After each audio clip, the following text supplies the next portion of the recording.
que le hablara Mancera? A mí no. A mí 2 veces también.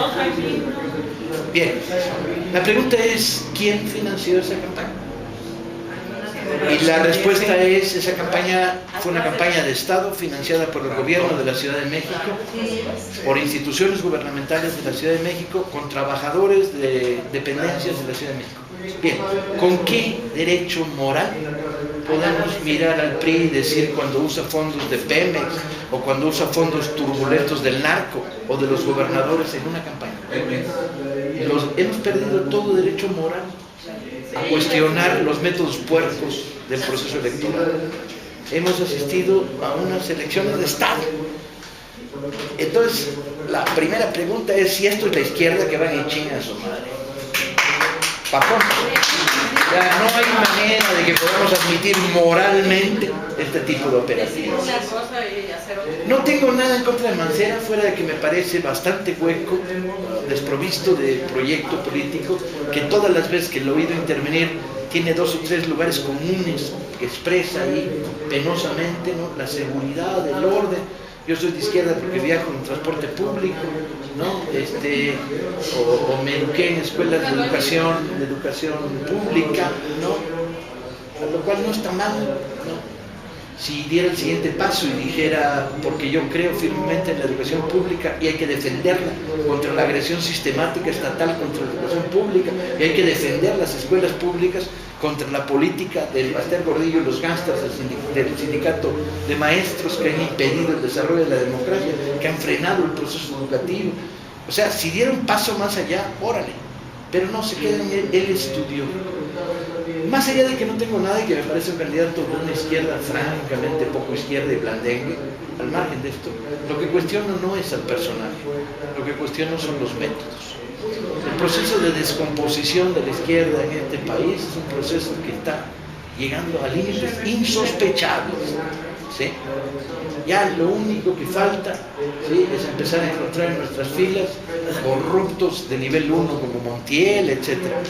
Hasta ahora la oportunidad no se ha presentado, pero si estas cosas siguen así, se van a presentar. Por una razón muy sencilla, compañeros y compañeras. En el momento en que se rompe la moral como material de acción política, no hay derechos.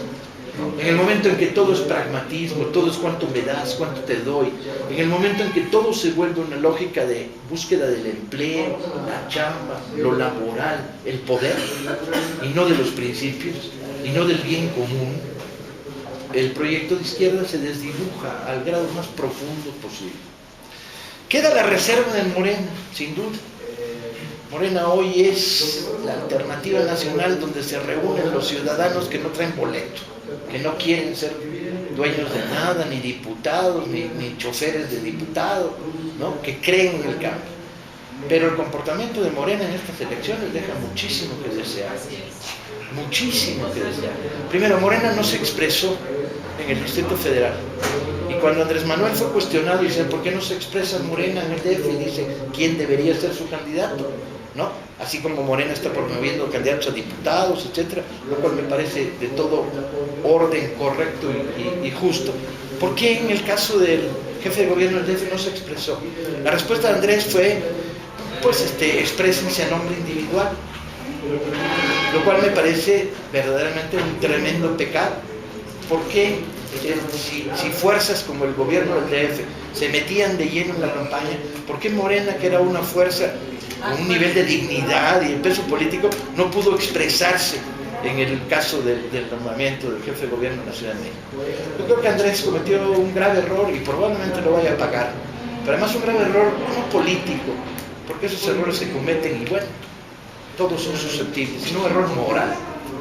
Creo que Andrés se equivocó gravemente en el momento en el que decidió que había que poner por delante su pacto con Ebrard.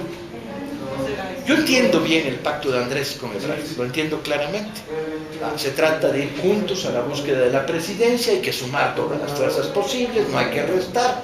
Ebrard es un sumador de votos. Probablemente no lo sea en el Distrito Federal en el momento en que pierda la maquinaria, pero en lugares donde la alternativa es o la guerra del narco panista, o la llegada de Alí Baba y los 40 ladrones sin Alí Baba, nomás los puros pinches 40 ladrones, peñanietistas, en esos lugares, digamos, Monterrey, Saltillo, la presencia de Ebrard puede ser una presencia jaladora de votos, puesto que presenta una posición de izquierda moderada, más aceptable que Andrés Manuel, que tiene encima el estigma y el fantasma del loco, el que lo quiere cambiar todo. Hay que recordar que en las elecciones pasadas se produjeron fenómenos dignos de ir a la enciclopedia del crimen internacional, como por ejemplo las 50 y tantas intervenciones registradas de curas en púlpito en Jalisco, en Los Altos, grabadas, donde los curas dicen cosas maravillosas, porque además era evidentemente línea del obispo de la zona. Dicen cosas como, por ejemplo, yo oí una de esas grabaciones y no me lo podía creer.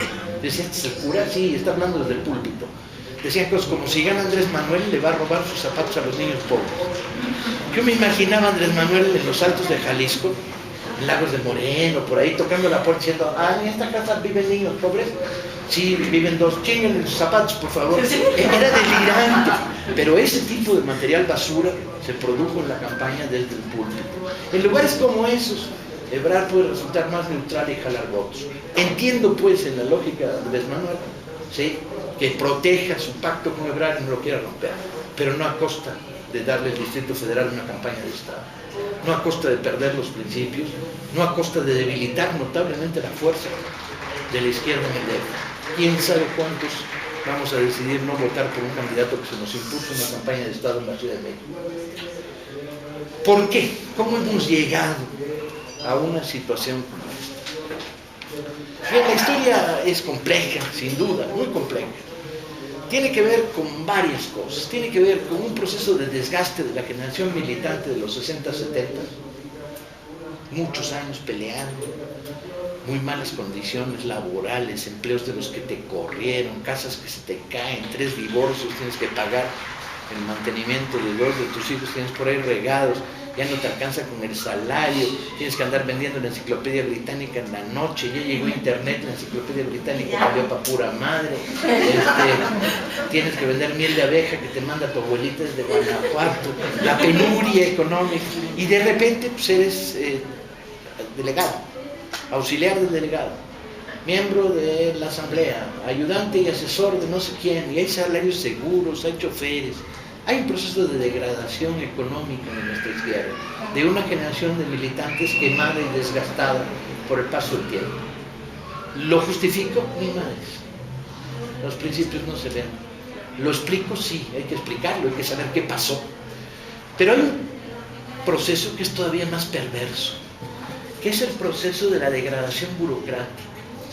El PRD, en la medida en que accedió al poder en algunas partes del país, construyó toda una estructura laborista, pero no en el sentido laborista inglés, sino en el sentido laborista de Bejarano, que es la versión Bejarano del laborismo inglés, que es no una política socialdemócrata, no, sino una política de reparto de empleo, que está basada en la construcción del poder sobre la base del reparto de empleo. Yo te doy 5 empleos, tú me debes fidelidad política y voy creando unas cadenas de reparto de empleo.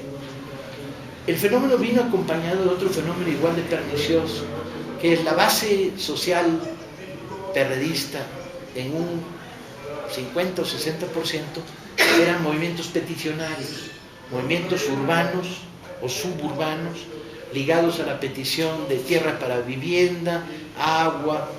En la medida en la que este proceso se fue ganando, se obtuvieron las viviendas, los cuadros dirigentes, o una parte de ellos, los cuadros medios del aparato perredista, se transformaron en gestores, ya no en dirigentes de acción política, sino en conseguidores. Vete a ver al licenciado no sé qué, pásate 8 horas de asamblea, y se profesionalizaron.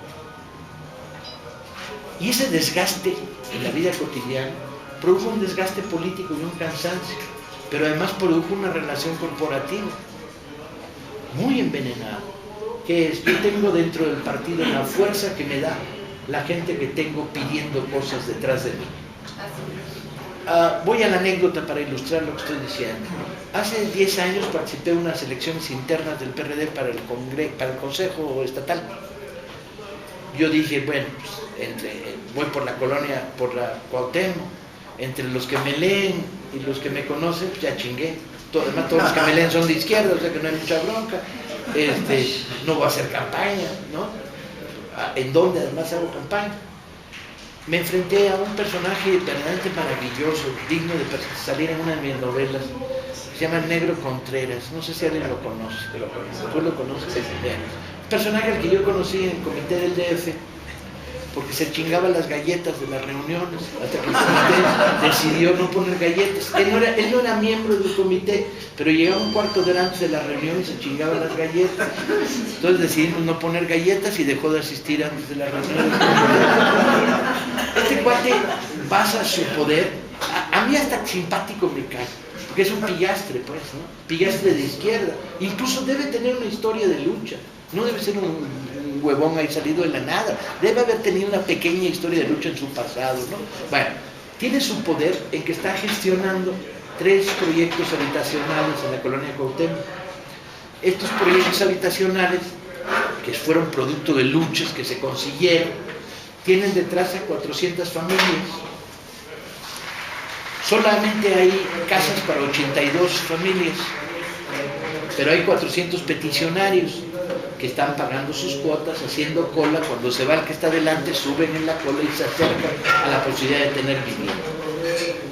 Cuando se produjeron las elecciones, la votación se realizó en el Monumento a la Revolución, y de repente alguien me dijo, ¿ya viste lo que está llegando? Llegaban en camiones, rentados por el propio Negro Contreras, y se bajaban de camión y iban hacia las cajitas de registro. Y entonces ahí decían, aquí es lo de la PRD, ¿no? Y traían anotado en la mano por quién tenían que votar. Entonces ahí leían, anotado. Perdí por 382 votos a 140. Tengo 140 lectores fieles perredistas en aquella época. Ahora debe haber crecido, aunque las fuerzas del Negro Contreras me deben seguir vapuleando. Esta estructura corporativa de tú me debes, tú tienes que conseguirme, tú estás bajo mi control político mientras yo te consigo, ¿no? Ha proliferado a lo largo y ancho de todo el aparato perredista. En algunos lugares la descomposición ha llegado a grados verdaderamente notables. O sea, se perdieron las bases y quedó una pequeña burocracia. En Aguascalientes el PRD, de haber tenido 14,000 miembros, tiene 250, de los cuales 200 son burócratas en diferentes niveles, o del aparato del partido, o de los 3 ediles que tienen en algunos municipios, etcétera, o son los primos pendejos de ellos, que están esperando a que ellos se mueran para sentarse en la silla. Ese es el aparato partidario. Y además está dividido en 4 facciones que se pelean todo el día. Yo recuerdo muy bien una anécdota que retrataba el tipo de partido que se había venido construyendo desde la izquierda. Había elecciones en Puebla, Manuel Bartlett era gobernador priista en aquel momento. Y Bartlett le dijeron, oye, pues tenemos peligro en 3 municipios donde puede ganar el PRD. Y Bartlett dijo, ¿cuántas corrientes tiene el PRD en Puebla? Le dijeron 3, los chuchos, los cívicos, los no sé qué. Dijo, bueno, vamos a regalarles 2 camionetas. Mientras se pelean para ver quién se queda con ellas, los paralizamos durante 1 mes y medio y nos chingamos las elecciones. Yo no sé si es cierta la anécdota, pero creo que sí es cierta. ¿Sí? Porque las camionetas sí se las regalaron, yo las vi después, las camionetas que le regaló el gobierno del estado al partido, y la anécdota parece tener visos de absoluta certeza. ¿Por qué este proceso? ¿Es todo el PRD así? No, para mí, no, para nada. Hay un montón de gente decente, comités de base, luchadores hasta la muerte, gente organizada, respetable, un montón, pero un montón, cuadros medios honestos, cuadros de dirección honestos, un montón, pero están atrapados en un aparato que ha perdido la formación ideológica. ¿Hace cuánto que no se trabaja en formación en PRD? El poco trabajo que se ha hecho se hizo en el DF, y porque lo hizo la Brigada para Leer en Libertad, en combinación con 2 cuates a toda madre del front. Manuel Oropesa en la dirección del partido y Roberto Rico en el instituto. Si no hubiera sido por eso, cero trabajo de formación. Y eso en el DF, en otros lugares ni conocen la palabra. No hay trabajo de debate, no hay sensibilidad respecto a las luchas sociales. Lo único que calienta el aparato del partido son los procesos electorales. Yo les decía el otro día en una reunión de perredistas, compañeros, no puede ser que ustedes solo se sientan motivados por unas pinches elecciones, cualquiera que sea, da lo mismo. La flor más bella del ejido, ahí tienes a los perredistas de felicidad. Y sin embargo no tengan la sensibilidad frente a cosas serias, como la hambruna en Chihuahua, como el intento descarado de privatizar la educación en este país, como la desaparición de medicinas en el Seguro Social. O sea, que no haya sensibilidad para lo que nos hizo, para lo que somos. Y entonces este proceso de descomposición va creciendo y va creciendo y va creciendo y se va extendiendo. Y resulta cada vez más difícil ir a la contra dentro del aparato perredista. En otras cosas porque ya está enquistado, ¿sí? Las tribus reparten la frase de Bejarano de cuántas canicas traes como material para tomar decisiones, para ver quién decide cuánto toca, cuántos van al comité, quiénes se quedan, es clásico.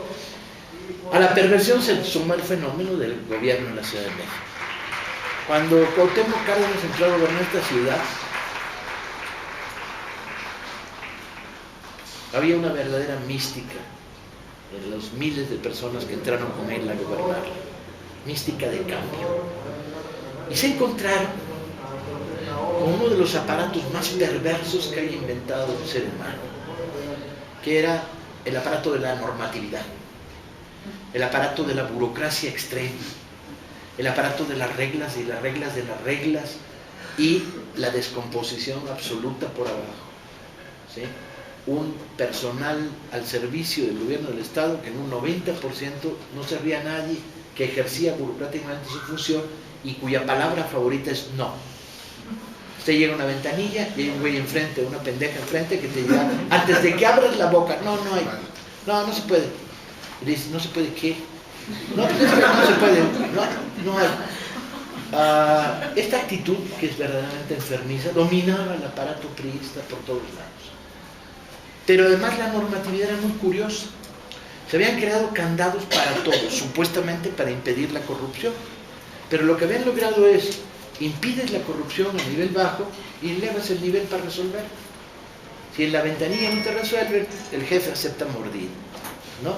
Entonces, la lógica priista había sido repletar el aparato del Estado de candados para favorecer una corrupción de segundo piso, con la que operaron toda su vida y que era su gloria.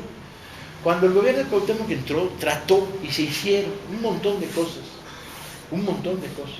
La legalización de la cabeza de Juárez, 10,000 familias tuvieron tierra en esta ciudad, pero no destruyó el aparato priista. Trotsky, en un momento de su más afortunada revisión ideológica, decía, hablando de los diputados de la Duma, el Parlamento ruso, ¿quién es dueño de qué? ¿El diputado es dueño de la silla que se sienta o la silla es la dueña del diputado? Es una frase muy maligna si la pensamos cuidadosamente, pero absolutamente cierta.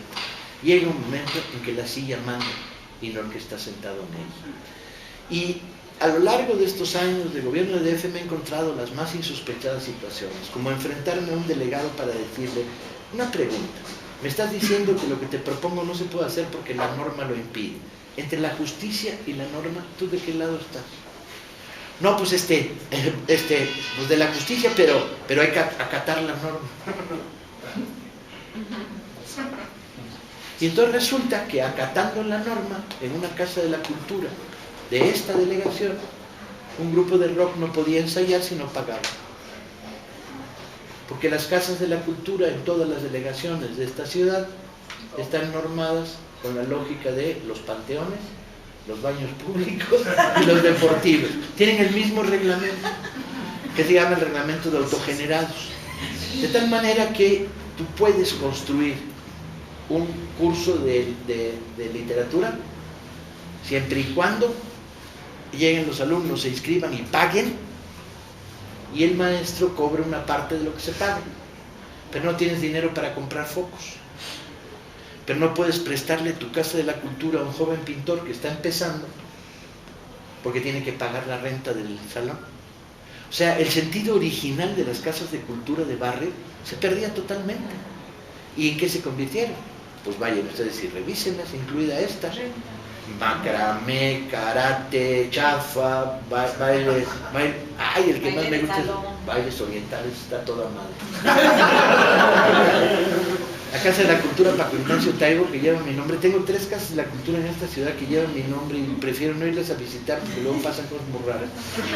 Me recibieron con bailes orientales. Y está toda madre, porque eran chavas de barrio duro, en el profundo de la GAM, y habían encontrado en los bailes invitados una manera de expresar su sensualidad. Está toda madre. ¿Cuál era el problema? Que en esa Casa de la Cultura no podía hacerse un taller de videocine para formar videoastas amateurs que hicieran el registro de la lucha de la vida de la zona, porque solo se inscribían 5 y con eso no alcanzaba para pagar al maestro. Y entonces no había manera de que la casa pagara a ese maestro, porque en el régimen de autogenerados no podía disponer de los fondos. Pero la locura estaba en todos lados. En la Casa de la Cultura de la Colonia Condesa, el personal adscrito era muy raro. Era un policía en la puerta que le decía a la gente: ¿usted viene a clases? No, no puede pasar. A una Casa de la Cultura. Entonces vas y le dices al policía: mira, manito, tu misión aquí es impedir que alguien salga cargando una pinche computadora, no de que alguien entre. Que entre todo el mundo, ¿sí?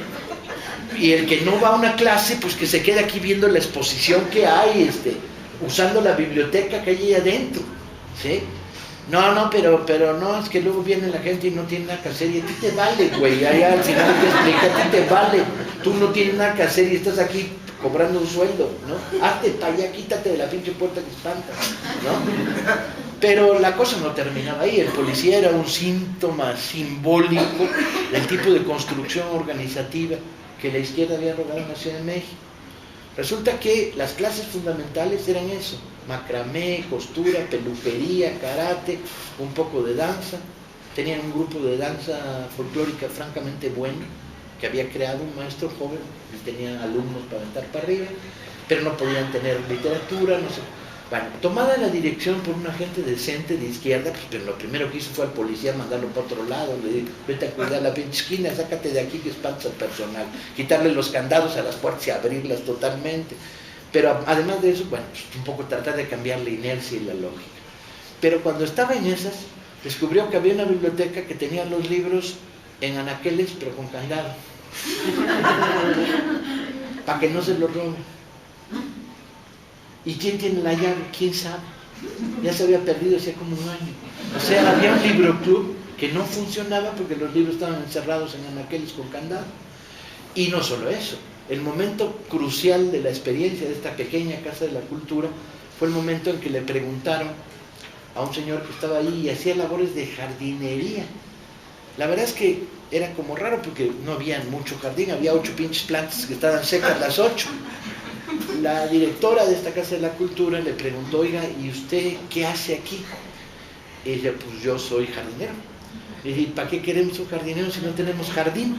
Dice: no, si revisa bien la nómina verá que yo tengo plaza de chofer. Y le dice: chinga, pero si no tenemos coche y no tenemos camión en esta Casa de la Cultura, ¿para qué queremos un chofer? Dice: no, pues que era la que había, ¿no? Ok, o sea, tenías un jardinero que no era jardinero en un lugar donde no había jardín, pero tenía plaza de chofer, y en un lugar donde no había carro, automóvil ni camión. Pero no termina ahí. La pregunta clave fue en el momento en que le dijeron: oye, pues lleva en el carro de la directora, llévate. Y dice: no, pues no sé manejar.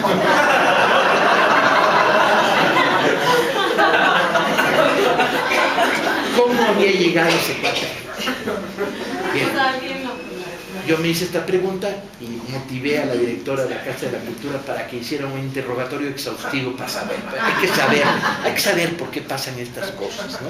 Bien, había llegado ahí porque era primo de un cuate del partido que tenía un amigo, y este cuate estaba sin chamba. Por cierto, muy buena onda, el jardinero que no era jardinero, que era chofer, pero no sabía manejar y no había carro. Buena onda, y a la hora de la verdad lo reciclaron. y lo convirtieron en el que abría la puerta del libro club y rompió el candado y hizo cosas útiles en esta gente de la cultura. Pero esta perversión generalizada estaba multiplicada a lo largo de todo el aparato. Sin una reforma profunda burocrática, la Ciudad de México no se va a transformar. Y tiene que ser profunda. Y tiene que basarse en la confianza en los ciudadanos, no en la norma burocrática. ¿De cuándo acá los ciudadanos engañamos? Pues engañamos cuando nos engañan. Cuando vienen a hacerte la pregunta maligna, ¿usted está casado? Sí. Porque si dices que no, seguro que algún pendejo te va a pedir el acta de matrimonio y va a tardar 3 días en sacarla, ¿no? Los ciudadanos mentimos cuando el poder nos obliga, por la vía de la presión burocrática, los trámites innecesarios, ¿sí? Una reforma burocrática, una reforma administrativa, una limpieza del aparato. Y esto nunca lo hizo. Y el fenómeno siguió produciendo perversión. De tal manera que llegaron al poder cada vez más una serie de cuadros políticos de origen desconocido. Vamos a ser elegantes y vamos a llamarlos de origen desconocido. Eso quiere decir que el secretario general del partido en el Distrito Federal actual, el famoso Niño de Oro, de apellido Velázquez, me lo encontré en un acto en el que planteaba el por qué no tenemos edecanes en el teatro. Yo le dije, porque los actos de la izquierda se hacen sin edecanes, pendejo. Yo ya no andaba para darle con broma, ¿no? Será mi secretario general del partido que viene un mamón, me va a venir con este pinche rollo, con trajecito, corbata y tono despótico, ¿verdad? Chingas a tu madre. Y de repente se volteó y dijo, pues deberíamos, porque tiene que tener un nivel, cierta elegancia. Le dije, ¿sabes qué, compadre? Aquí venimos a cuidar contenido, no apariencias. Pareces panista, y entonces me surgió la luz. San Pedro en el camino de Damasco. Le digo, pero espérame, ¿tú eres el secretario general del partido? Sí, sí soy. ¿Y de dónde vienes? No entendió la pregunta de dónde vienes, tuve que explicársela 2 veces porque no son de mucho alcance. Digo, políticamente, ¿de dónde vienes? No, pues de la administración pública he estado... No, pero ¿de qué lucha social? ¿Cuál es tu pasado? ¿Qué te da derecho a ser secretario general de un partido de izquierda? ¿Has estado en alguna huelga? No. ¿Conoces algún movimiento estudiantil de Codida? No. ¿Has participado en alguna toma de tierras? ¿Estuviste con el movimiento? ¿Protestaste? ¿A cuántas manifestaciones han ido en tu vida, hijo de la chingada? Esa pregunta que ya era muy maligna, el güey mientras yo le preguntaba amablemente y empezaban a reunirse periodistas alrededor, él retrocedía. A ninguna. Y si fue alguno no se acordaba de cuál, seguro fue una de los 15 años de su mamá, y luego pensó que era manifestación porque tenía muchos hijos. Este tipo de cuadros están llegando a la dirección del aparato, ¿sí? Más una pinche rémora de expriistas conversos que dan terror, ¿no? Porque son conversos de barniz, vienen de movimientos peticionarios, manipuladores, con toda la lógica perversa y corrupta. Esto es todo, este es nuestro retrato, suicidémonos. No es nuestro retrato. Esta ciudad por la base es de izquierda. Sorprendentemente, la gran contradicción es que tenemos un partido de izquierda que todos los días es un poco menos de izquierda, que es el PRD, ¿no? Y sin embargo, tenemos una ciudad que todos los días es un poco más de izquierda. He vivido una experiencia a lo largo de estos años verdaderamente apasionante, estos 2 últimos años, con la Brigada Paralela en Libertad, regalando libros en comités de base, dando conferencias, cientos de núcleos organizados como estos, cientos en la Ciudad de México, con propuesta política, con propuesta moral, con principios, con capacidad de discusión, con historia, ¿sí? Donde encuentras exluchadores estudiantiles, trabajadores de largas huelgas, electricistas, compañeros de las grandes tomas de tierras del DF que se defendieron a sangre y fuego contra los granaderos en Iztacalco y en Iztapalapa, compañeros de los movimientos sindicales de los años 70, ¿sí? Enfermeras que vienen de larga, gente de la clase media que ha estado en la lucha continua de principios y de ideas en instituciones, etc. Entonces, mientras la ciudad por abajo va creando un tejido inmenso de clubes, grupos, organizaciones, ¿sí?, de izquierda, tenemos un partido que no representa, cada vez representa menos, ¿no? Primera paradoja, las estructuras de representación. Bueno, Segunda paradoja. Surge Morena. ¿Sí? Morena es la alternativa del gobierno legítimo de López Obrador, es el producto de la respuesta que damos los ciudadanos al fraude, ¿no? Y Morena se articula en torno a una lógica de comités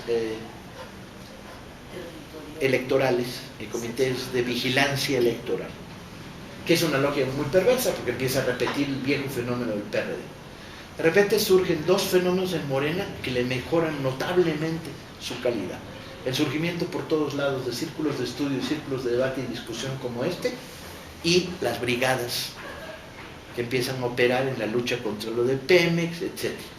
O sea, Morena toma una participación activa, organizativa y formativa, y de discusión, y de libertad de pensamiento, y de volver a recuperar las raíces de la izquierda. Totalmente sí, pero ¿y su articulación? ¿Cómo está Morena organizada? Bien, Morena está organizada de arriba hacia abajo. López Obrador encarga a un grupo de compañeros que se encarguen de la promoción y organización de Morena en el DF, etcétera, etcétera, y estos compañeros bajan y articulan de base. Pero tenemos una representación, tenemos manera de expresar nuestros puntos de vista, nuestras opiniones, ¿cómo lo vemos? No. Y esta es la gran debilidad de Morena.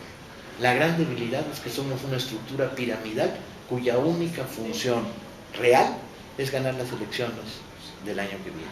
¿Del año que viene?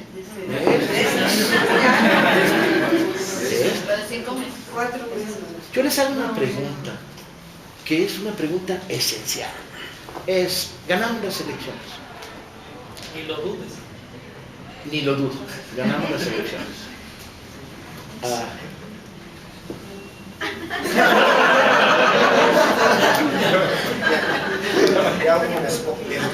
Ganamos las elecciones. 2 días después, en Los Pinos, López Obrador se tiene que reunir con Slim, Sedvige, los capitanes de la industria mexicana, que le llegan a decir: bájale a tu pinche cohete, güey.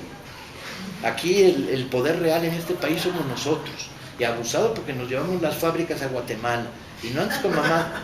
Si ese mismo día, a esa misma hora, no tenemos 2 millones de mexicanos en la calle diciendo: López, chingatelos.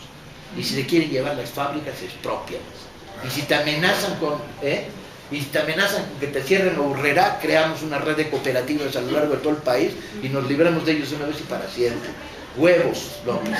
Huevos. Si ese mismo día no estamos 2 millones de mexicanos en la calle, no hay López Obrador que aguante. No hay caudillo que resista la presión de los elementos fácticos de una sociedad pervertida que ha sido construida por años de priismo panismo. Entonces, ¿qué tenemos que hacer de Morena? No, tenemos que hacer verdaderamente un movimiento de nuevo tipo, con representación democrática, con capacidad de acción, con capacidad de decisión, que fortalezca no solo el proceso electoral y la intervención en el proceso electoral, sino la permanente solidaridad con la lucha social. Las elecciones son un espacio no para poner candidatos, para poner propuestas, para poner solidaridades. Tenemos que ir a las elecciones diciendo todos los días en voz alta: chingue su madre el Baster Gordillo y el intento de asesinar a los procesos democráticos. Esa bruja es una asesina comprobada. Hay que defender a la sección 9 y a la 11 de los ataques y a los maestros de Oaxaca. Eso es elector, eso es un proceso electoral. Llevar los contenidos al debate electoral. Tenemos que salir al debate electoral diciendo que se acabe la guerra. Ni un día más de la guerra criminal iniciada por Calderón. Si los gringos quieren guerra, que la hagan ellos, ¿sí? No nosotros. Ni un día más de guerra. Y tenemos que salir al proceso electoral, no a decir: votemos por López porque es el más menor, es el más simpático, es tabasqueño. Argumento que a mí no me parece de peso para votar por él, pero bueno. Porque tuvo una novia tabasqueña y puta madre,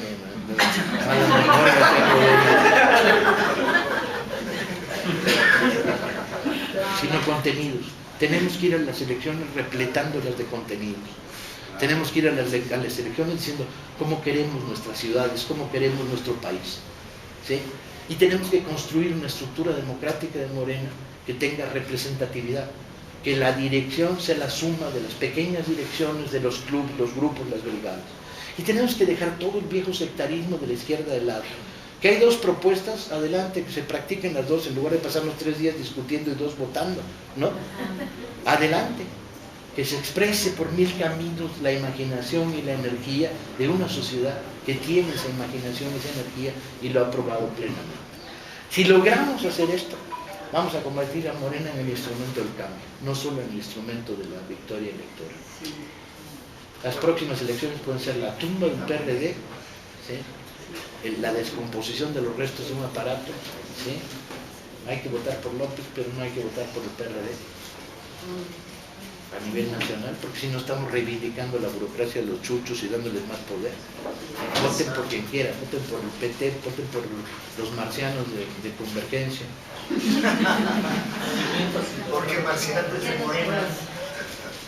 Porque nunca sé qué traen en mente. Me los encuentro y les pregunto, ¿ustedes qué propuesta tienen? Y mientras se ponen así como para denunciarles, ya pasaron media hora, entonces sigo adelante. Y construyamos Morena en el aparato del cambio. ¿Tiene perspectivas la izquierda en este país? Sí, este país, por lo menos estas ciudades de izquierda y una parte del país, la parte profunda de este país también lo es. Es un país que dice orgullosamente peleamos, que dice estamos hasta la madre, que dice lo que no queremos. Pero hemos creado estructuras que no son nuestras. Los ciudadanos no tenemos el poder en estas estructuras. Tenemos que reconstruir lentamente el aparato del poder. Compañeros, tenemos un doble reto, lo cual lo hace más divertido y más difícil, que es ganar las elecciones del 2012, ¿sí? Y crear una alternativa a lo que nos presenta como los dos grandes peligros para la nación: la continuidad del panismo mocho, reaccionario, conservador, pinche y chafa, la narcoburguesía, ¿sí? Y la continuidad de la guerra, que en el DF ustedes no la viven, pero hijo de la guayaba, vayas a Juárez 2 días. El ambiente y las tensiones en Monterrey, en Tampico, está de la chingada, pero de la chingada, todo Tamaulipas. Hay que pararlos. O la llegada del PRI, que a mí me da más miedo todavía. El PRI regresa como un abanderado que es el retrato de una propuesta, no en sí mismo, porque Peña Nieto es el más pendejo de todos los candidatos pendejos que ha habido en la presidencia en muchísimos años. Empiezo a tener comparaciones con Fox y gana Fox, imagínense. La última de Peña Nieto la tengo recortada porque me parece fascinante, no ha hecho mucho ruido, pero es bien bonita. Tuvo un meeting en Yucatán y dijo: las profecías mayas auguran un cambio profundo en México para el 2012. Ese cambio es la victoria del PRI.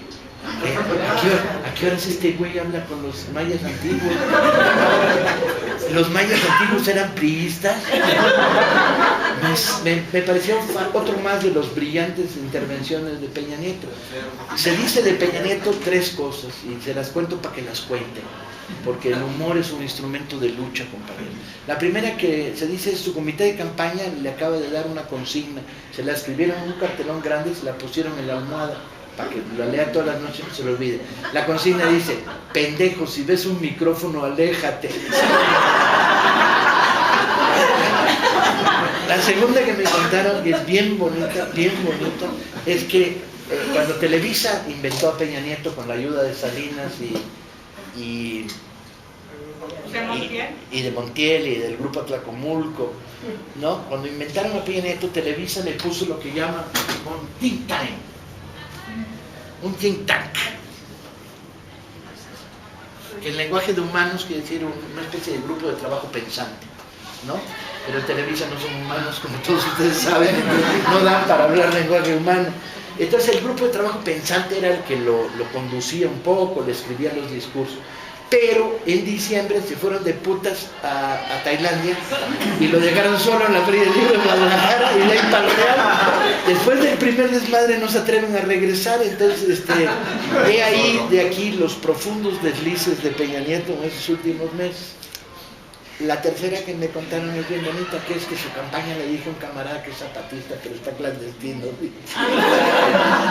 Bien, ¿qué es Peña Nieto? Peña Nieto es la vocación de la revancha de un grupo que ha vivido toda su vida en torno a la filosofía del poder y que tienen una copia de la Constitución que se hicieron ellos la empezó a escribir Calles y Salinas la guardó en uno de los cajones de Los Pinos, cajón que todavía Calderón no encuentra, muy pendejo, no sabe en qué cajón le pusieron la Constitución priista. La Constitución priista dice, el poder soy yo y nadie va contra el poder. La Constitución priista dice, el autoritarismo es la clave de la supervivencia. La Constitución priista, en el capítulo 2, que se llama Uca Uca, el que lo encuentre se lo emboruca, dice, artículo 27, este es el año de Hidalgo, chingue su madre que deje algo. Es la Constitución que legitima el autoritarismo, la represión, la rapiña y la utilización del aparato del Estado para beneficios personales. Y detrás de sí están las fuerzas más negras que se han podido conjuntar en la sociedad mexicana. Está el Baster Gordillo y el gangsterismo del sindicato de maestros, una de las fuerzas más perniciosas y enfermas de la sociedad. Está el grupo Tlacomulco, los Hank, Montiel y compañía, uno de los grupos que hizo del robo y del saqueo de la nación un verdadero arte de finura, ¿no? Está la más extraña de las alianzas, Televisa Canal 13, ¿no? Una alianza impensable hace años, pero que en torno a Peña Nieto se construye. Está el gran articulador de todo el proyecto, que es Carlos Salinas de Gortari, una especie de chupacabras mexicano que parece que tiene el don de la eternidad, pues no acaba nunca de desaparecer, maneja la media sombra, etc. Y tienen a un títere, a un niño bonito, pendejón, ¿no? De candidato. Con copete. Con copete. Compañeros calvos, son chingaderos. Si un güey con copete venga a decirnos cómo es la vida, hombre. ¿Y a qué vienen? Vienen al retorno, vienen a recuperar 2 sexenios sin haber podido meter plenamente la mano en los cajones. Vienen a reconstruir el Estado represivo, vienen a pactar con el narco y a convertir el narco en paramilitarismo, a negociar el fin de la guerra convirtiendo a los narcos en paramilitares de su servicio. Vienen a masacrar la disidencia social, ¿sí? Nos esperan, si gana la derecha, días de tremenda resistencia, sangre, sudor y lágrimas. Pero pongamos que no ganamos, y por eso me puse a dudar cuando dijiste vamos a ganar, porque me parecía muy importante pensar en vamos a ganar, pero también vamos a pensar en que no vamos a ganar. Y si no vamos a ganar, necesitamos a Morena más todavía, más todavía. Necesitamos un fuertísimo movimiento social organizado que frene a los demonios y los detenga, ¿sí? Y hoy los partidos no nos dan esto. Resumo. Pausa, disculpen, les molesto tantito. Es que dejé unos carteles ahí. Pase usted por ellos, joven. Ajá, pero no son de Regeneración, son de Quiere Ser un Payaso. Y no sé si los tomaron. ¿Alguien tomó unos carteles del payaso? No, perdone. Por favor. Que sí. Gracias. No, gracias. Toda interrupción es bienvenida porque me permite darle un trago a la Coca-Cola. Gracias por esa nobleza. No hay cuidado. ¿Qué nos queda? Nos queda repensarnos. Yo me lleno de gasolina y de júbilo cada vez que vengo a una reunión como esta y me echo 7 por semana, 6, 5. ¿Sí? Te llenas de gasolina. Hay un México de ciudadanos honestos, gente decente, gente luchadora, simpáticos, chinga. En un país degradado, pervertido, repleto de mentirosos, de asesinos, de corruptos, ¿sí? ¿Qué nos queda? Decir nosotros somos la izquierda. Y decirlo claramente. Y construir un proceso en el cual nosotros somos la izquierda. La izquierda ciudadana, proletaria, estudiantil, intelectual. Mañana se crea Morena Cultura. Hemos estado trabajando fuerte. Si hay aquí gente del sector cultural, fotógrafos, diseñadores, trabajadores de museos, profesores de ciencias sociales, tocadores de marimba, videoastas, hackers. Bienvenidos. El espacio es Morena Cultura. Vamos a intentar crear y darle este contenido. Y vamos a decir cosas mañana, vamos a decir, no somos incondicionales del López Obrador, somos incondicionales del cambio, somos incondicionales de México, somos incondicionales del cambio profundo. Y López va a tener que aprender a escuchar, no solo halagos y aplausos y que lo queremos mucho y queremos que sea presidente. No, va a tener que aprender a escuchar críticas y opiniones. Va a tener que aprender a que solo creando un espacio democrático se construye el retrato de la democracia nacional es el retrato de la izquierda que llega al poder. Si no somos capaces de construir una izquierda democrática, no seremos jamás capaces de construir un país democrático. ¿Sí? Y al mismo tiempo poner en marcha la enorme fuerza de un sector como Morena Cultura, que mañana pondremos a disposición de todos los grupos, los clubs, para hacer cómics, dibujos, folletos, volantes, mantas, pancartas, pinturas, videomaterial. Así como surgimiento de Morena Jóvenes me parece muy esperanzador también, como un fenómeno que está creciendo a una velocidad insospechada, Morena Jóvenes, ¿no?, en todo el país. ¿Es promisorio el futuro de la izquierda? Compañeros, el que habla con la verdad no tiene miedo a morderse la lengua. No, no es promisorio, nos esperan años culerísimos, nos esperan años duros, incluso en la victoria nos esperan años durísimos. Pero ¿quién quiso? Cuando se aproximó, cuando se convirtió en un ciudadano de izquierda, ¿quién dijo, vengo aquí porque aquí todo es facilito, regalan los patines y te prestan a la maestra? No hay tal. Cuando decides sumarte a una propuesta de la izquierda en tu vida, decides que es para siempre y que estarás siempre en una posición crítica, que no le escupirás a los niños, que acompañarás a las viejitas a cruzar la calle, que tomarás el partido de los pobres siempre, ¿sí?, que te pondrás del lado de la justicia contra la injusticia, que protestarás, que no te callarás, que perderás una y otra vez tu empleo por reclamar los derechos. Pero es el camino que nos permitirá, cuando cumplamos todos 100 años, mirarnos al espejo y decir, somos orgullosamente mexicanos de izquierda. Muchas gracias.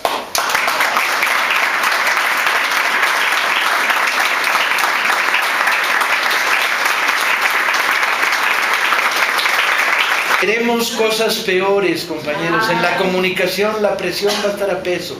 Y el mensaje que estamos mandando a los jóvenes comunicadores que están en todo el aparato informativo es: no acepten la censura. Si quieren censurar, que censuren ellos. Ustedes no se autocensuren. Porque si aceptamos la autocensura, entonces sí ya chingaron. ¿Sí? Entonces el mensaje es bien sencillo, que es: ustedes no se autocensuren. Y vamos reuniendo información. Yo creo que cada vez se va creando más capacidad de presión. El caso de Carmen fue sintomático, ¿sí? Por falta de ganas no les dieron el regreso, se lo dieron porque la presión popular fue grande. Entonces tenemos que proteger a los comunicadores democráticos que hoy hay en México, en todos los medios, pues son nuestras voces, o son voces independientes. Quería preguntar, la expectativa con los demás rivales de del procurador que quedó ahorita electo por parte del PRD, ¿qué expectativas hay con la gordita Paredes y con la otra señora? Yo creo, y esto es especulativo, compañeros, no me hagan caso. Cualquier opinión desinformada es tan buena como la mía en este caso. Yo creo que el PRI y el PAN no tienen nada que hacer en la Ciudad de México. Creo. Pero el problema es que Mancera tampoco tiene mucho que hacer en la Ciudad de México. Y de tal manera que tenemos que crear en el proceso una campaña en la cual lo vayamos empujando a la izquierda. ¿Sí? Es bien importante. Tenemos que decir, los mercados no pueden ser sujetos de políticas de Estado. Hay que mantener la independencia, las delegaciones no pueden ser. Todavía nos queda la batalla de las delegaciones. Se van a perder muchas y la burocracia se va a comer la mayoría de las delegaciones del DF, pero puede ser que ganemos algunas, la educación y la salud, ¿sí?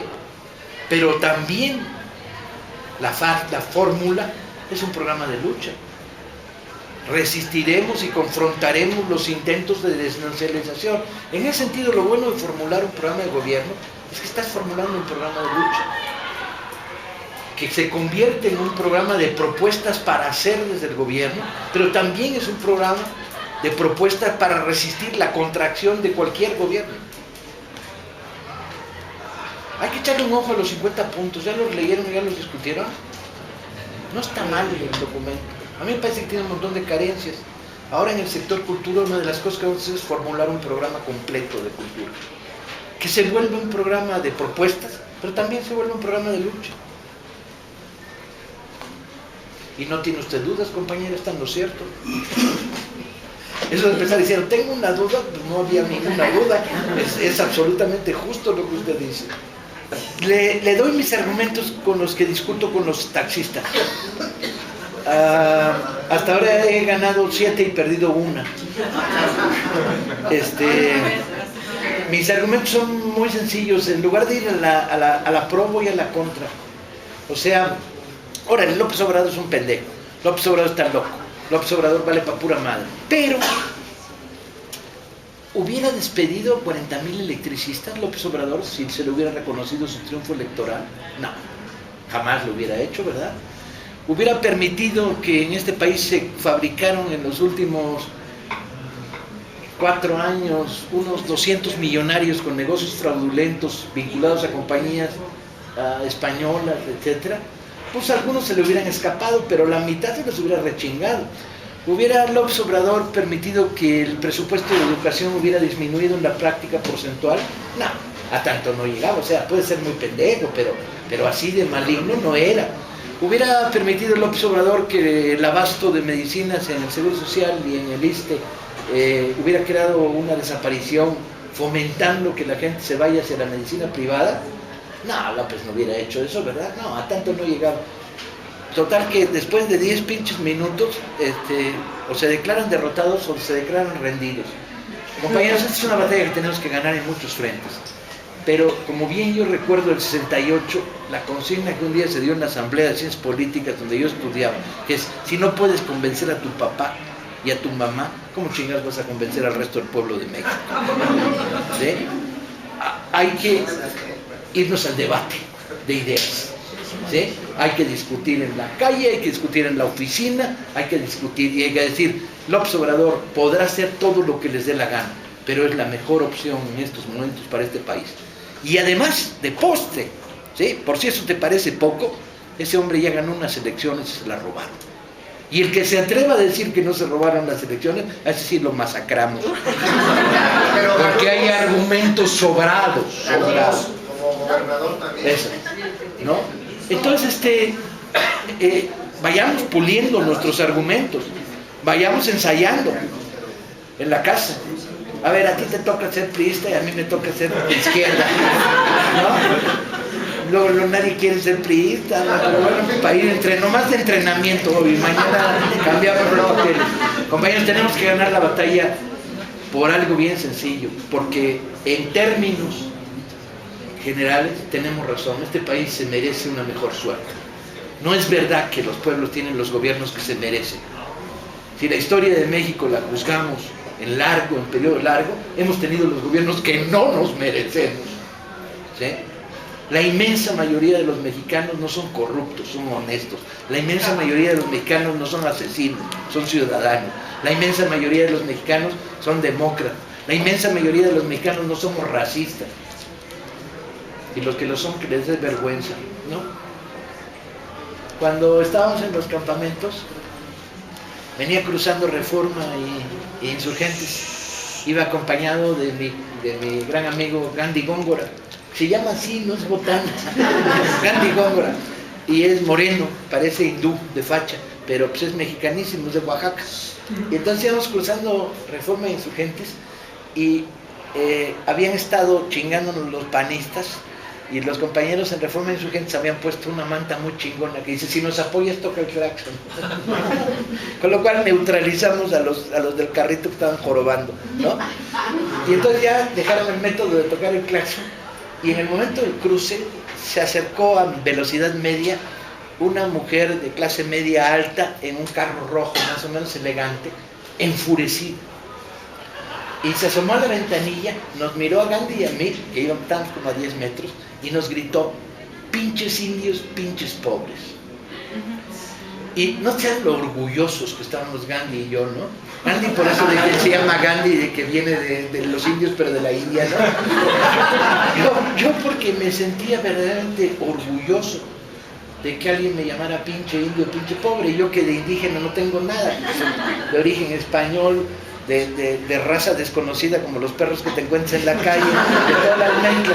Pero me sentía orgulloso de que me insultaran con esos dos argumentos, porque eran el insulto que retrataba al que te insulta, que es el racismo integral. No es el racismo que mira el color de la piel, no, es el racismo más culero todavía, que combina la mirada del color de la piel con la mirada de lo que traes en el bolsillo.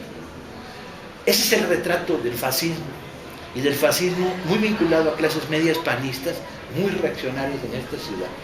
Discutir con ese sector es prácticamente imposible, ¿sí? Cuando usas argumentos salen corriendo, no va a ser que los contagies de algo, ¿no? Pero discutir con el ciudadano desinformado, el ciudadano medio, el que dice pendejadas, el que dice, no, pues yo voy a votar por los que ganan. Argumento decisivo para votar por los que ganan. Tú votas por los que ganan, entonces tienes que votar por la izquierda, colega, porque vamos a ganar, entonces te vas a ver como un pendejo. Tus hijos van a decir, serás baboso, güey, votaste por el PRI, y además de haber hecho ese acto de ignominia, perdiste, güey, ¿no?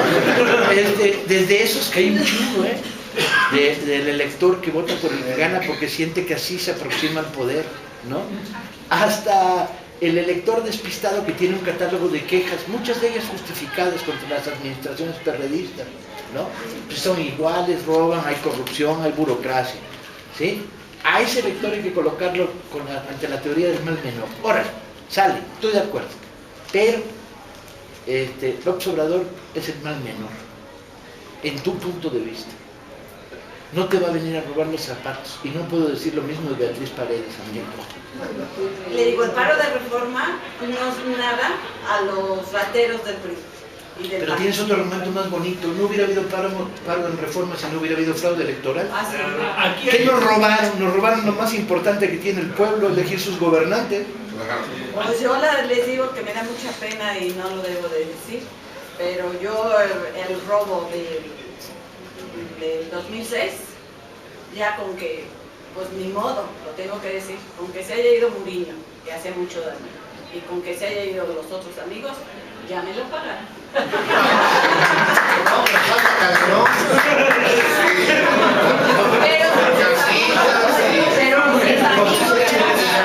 Maestros, amigos, que les vaya bien, pero 5 menos. Podemos hacer algo. Podemos iniciar una colecta para comprarle un helicóptero de la misma marca. Iniciar una colecta para comprarle a Calderón un helicóptero de la misma marca.